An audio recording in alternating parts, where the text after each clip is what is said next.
This is an open letter to Maya Angelou from Thomas Ellenberg, the writer and author of Uncle Tom's Classroom: How One Public School Teacher Awakened His Students to the Cosmic Super Self Within.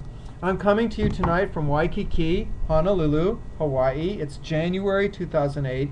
It's a beautiful night out there. You can see the lights twinkling out there of our skyline.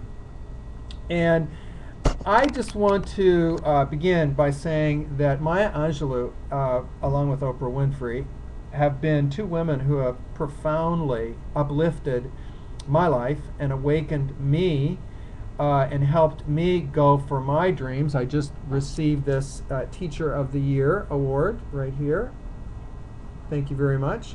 And just published my first book about my teaching career.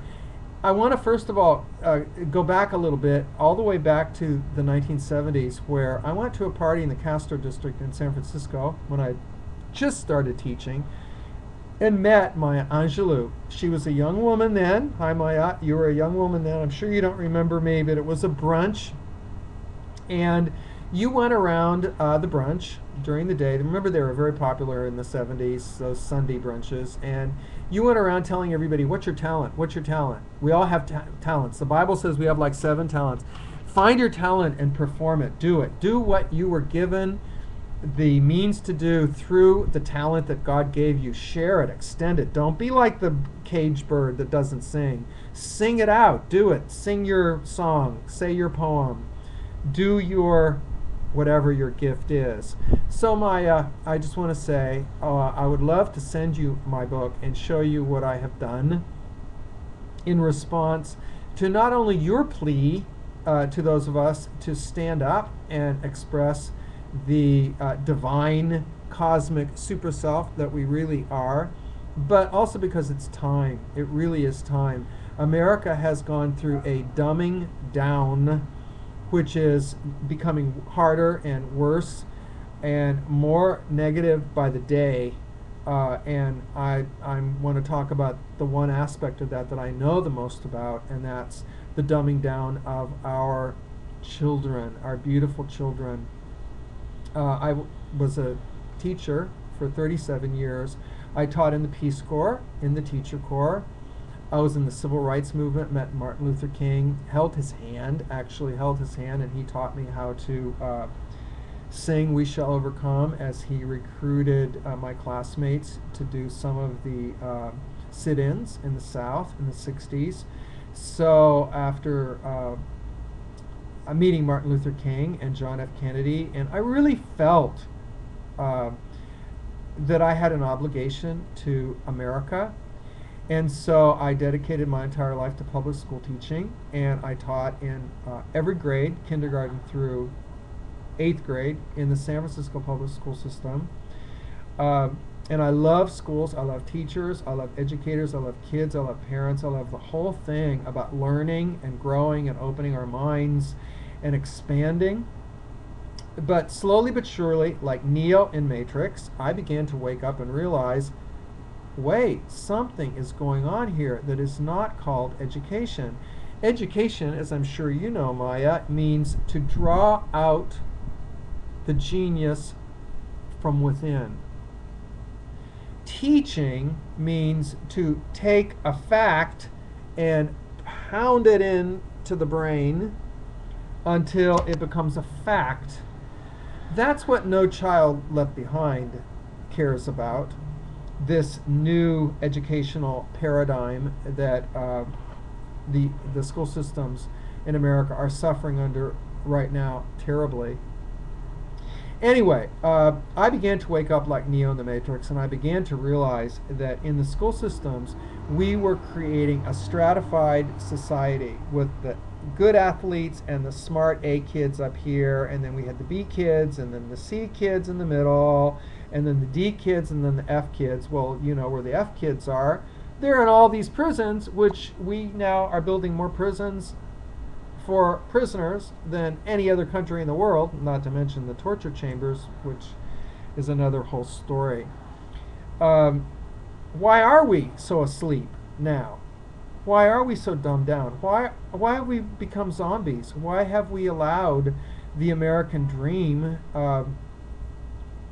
to go unrealized? Why have we, children of the 60s, not completed the 60s revolution?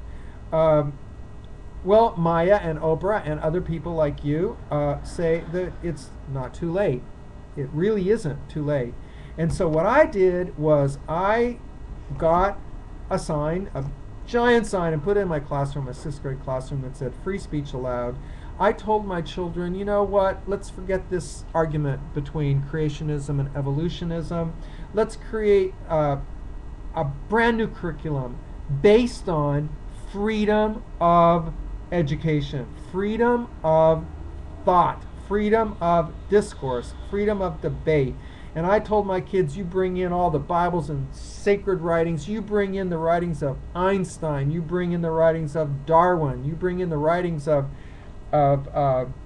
Hawking's, Deepak Chopra, you bring in the writings of anybody you want, and in the morning we will base our literature program on reading those, discussing them, and debating them like they used to do in the classical schools in ancient Greece and in the Halenio, the great ancient wisdom schools here in the Hawaiian Islands. And we began to do that, and slowly but surely over the 90s, particularly the 90s when we had a lot more freedom than we do now, early 90s,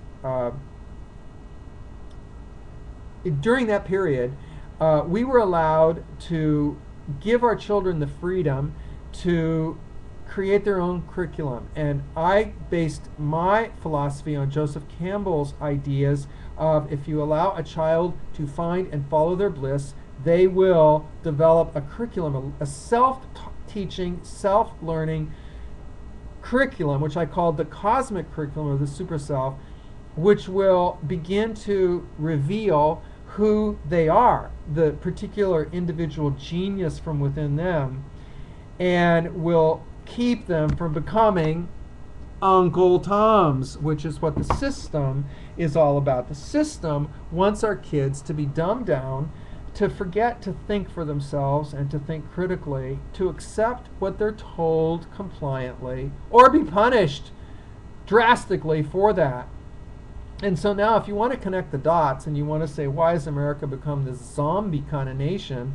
It's because for 12 years in the public school system, we taught our kids to behave as Uncle Toms, as zombies. You know, it's actually happy news to know that the real Uncle Tom from Uncle Tom's Classroom, the man upon whose name the original Uncle Tom's Cabin was based, he actually escaped his enslavement and became quite successful as a free man. So it is in our power to escape the thought systems of the day, and it is in our power to save America. It is in our power to help America create a brand new society really based on life, liberty, and the pursuit of individual happiness, which means that if we are God beings, we should be allowed to talk about that and debate it openly, and not just tell our kids they're supposed to be worker bees and consumers. That's a one-sided approach. So anyway, I'd love to send you this, Maya, and I'd love your help in getting this book out there into the public conversation, because until we liberate our children and stop teaching them to be compliant, zombie-like Uncle Toms, we will continue to see the degradation of our beloved America. And what is more beautiful than giving children the opportunity to no longer be caged birds, but to allow them to sing their song? It's amazing. I wish you could have seen my last series of what we call projects of bliss in my classroom, where I gave the children a whole semester to create projects of bliss based on their bliss, in which they had to use all the curriculum strands: mathematics, geometry, history, social science, language, computer technology, and they had to come up with their bliss projects. It's amazing what children can do when given their freedom.